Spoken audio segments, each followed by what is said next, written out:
Hi, I'm Gary Engler, your socialist grandfather. In this episode of Economic Democracy or No Democracy, an anti oligarchy manifesto, I'll discuss the capitalist alternative to economic democracy. I'll start with a reference to a Hollywood movie. I'm going to make him an offer he can't refuse. It's one of the most famous lines in cinematic history. It's the setup for the scene in Godfather where a big shot Hollywood producer wakes up with a bloody horse's head in his bed. In less than 10 words, it also perfectly sums up how rich and powerful bullies like Donald Trump, Vladimir Putin, Elon Musk, Jeff Bezos, and other billionaires get their way.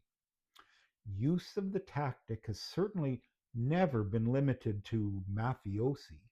In fact, countries possessing military might have always made offers they can't refuse all through history to less powerful nations or regions.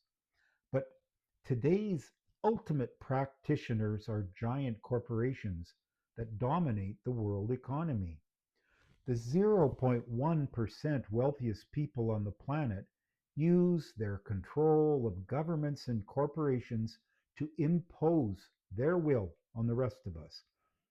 Their offers we can't refuse go something like this: follow our orders or we will impose sanctions, cut pensions, chop government jobs, privatize everything, or we will start a run on your currency and sink your entire economy. Do what we tell you, or we will impose huge tariffs on everything you produce. Cut our taxes, or we will fund a political party that will. Drill, baby, drill, or we'll make sure you regret caring about the environment.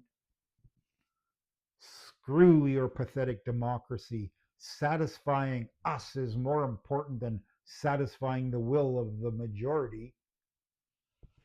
If we don't like your response or you protest too much or maybe even at all, we will use the violence of governments we own to crush you.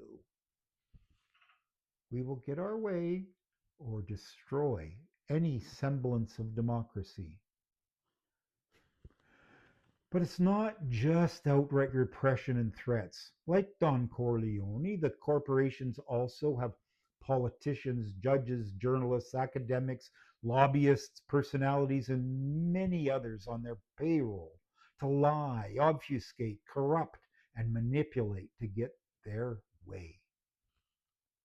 Both the wise mafia don and the effective corporate CEO understands power comes in many forms.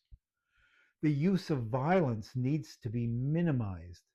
Better to save it for when there is no other way to impose your will, or it loses its effectiveness.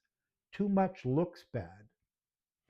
Witness Gaza, Lebanon, Ukraine, Afghanistan, Iraq, sending troops into downtown Los Angeles, and many more.